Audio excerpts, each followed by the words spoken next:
It's Ramsey Dewey over here in Shanghai, China. Welcome to this episode of The Ramsey Dewey Show. Because we are not fielding a question today, we are discussing an observation of something that keeps coming up again and again and again in discussions of martial arts. But first, shout out to xmartial.com, makers of fine training apparel such as this awesome hoodie and this phenomenal rash guard. They always come through with some great equipment. Go get yourself some over at xmartial.com and make sure to use my code Ramsey10 for 10% off everything on the website. They always make good stuff.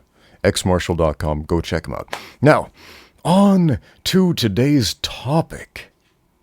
The stupidest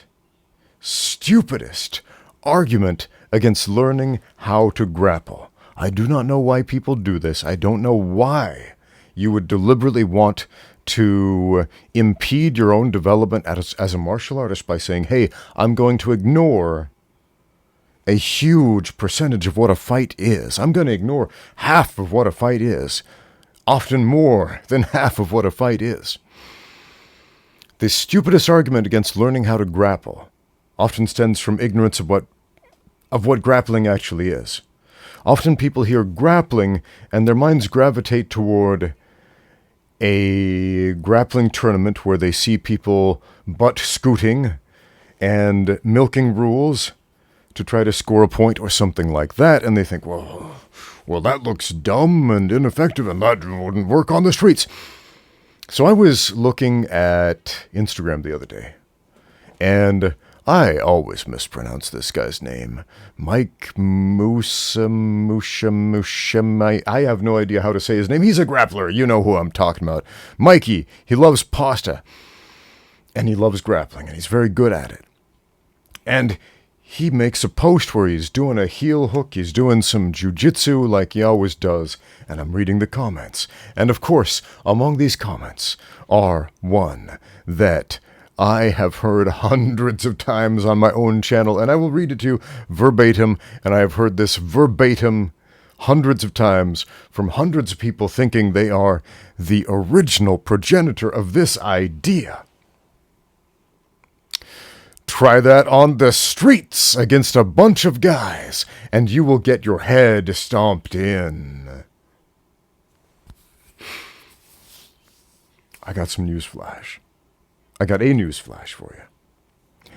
If you fight a bunch of guys on the streets, in an elevator, like Captain America did in that one movie, on a stairwell, in a submarine, literally anywhere, if you fight a bunch of guys, there is a high probability that no matter what you do, no matter what fighting techniques you employ, bearing a automatic ranged weapon at a distance when you have good aim and plenty of ammo, if you are using hand-to-hand combat against a bunch of guys in any way, shape, or form, you're going to get your head stomped in. It is such a ridiculous argument to talk yourself out of greatness.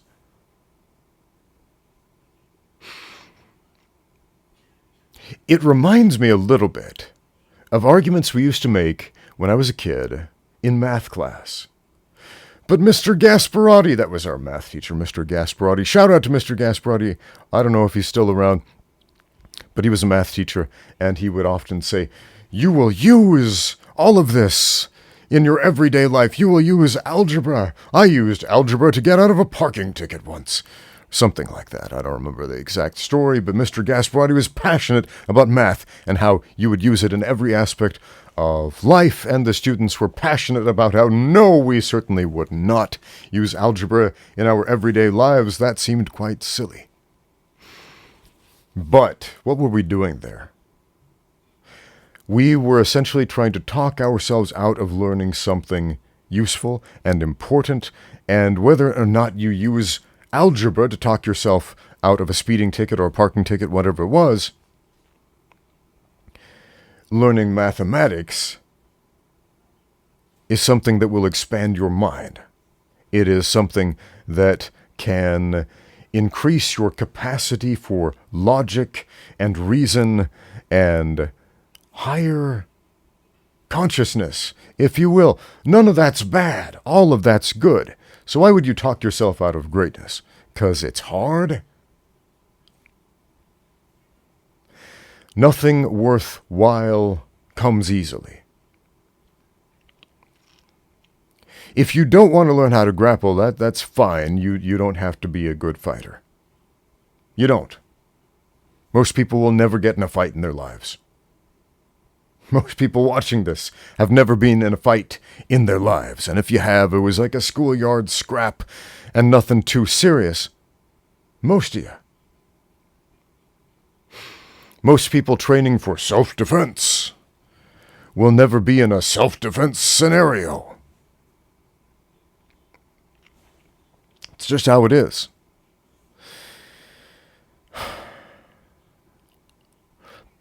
But if your goal is to be a competent fighter, a well-rounded fighter, it is, what's the politically correct term for now these days?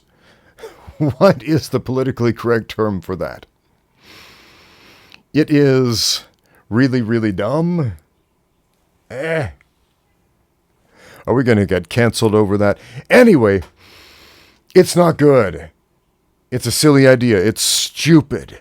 It's the stupidest argument to tell yourself, let's not learn how to grapple because of this fantasy scenario of fighting 15 dudes. And look, if you're fighting 15 dudes and you don't know how to grapple, here's what's going to happen. Some of them are going to grab a hold of you, and the rest of them are going to beat you to death and strangle you to death. And if you don't know how to grapple, you will have zero capacity to get out of there. What is grappling? It's any time you come in close contact with someone.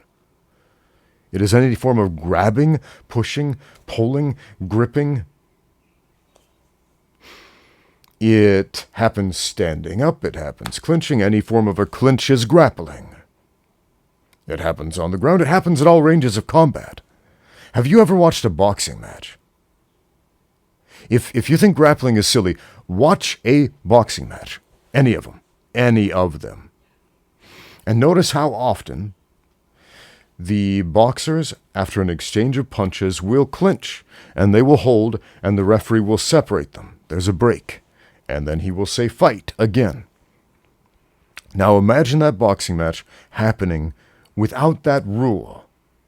Without the rule that this clinch is a safe space where the fighters are not allowed to hit each other, where they're not allowed to wrestle, where they're not allowed to throw, they're not allowed to do takedowns. And they have to wait there for the referee to separate them, put space between them, and then start the match again artificially. Without that rule, grappling happens almost immediately, and it happens often. And if you don't know how to do it, you're going to be stuck in grappling situations, man. The multiple opponents fantasy comes up so often on the internet in discussions of legitimate martial arts, and it casts a shadow of illegitimacy over everything. It is dumb. It is an excuse to talk yourself out of greatness. Stop it. Thank you for watching. Now get out there and train.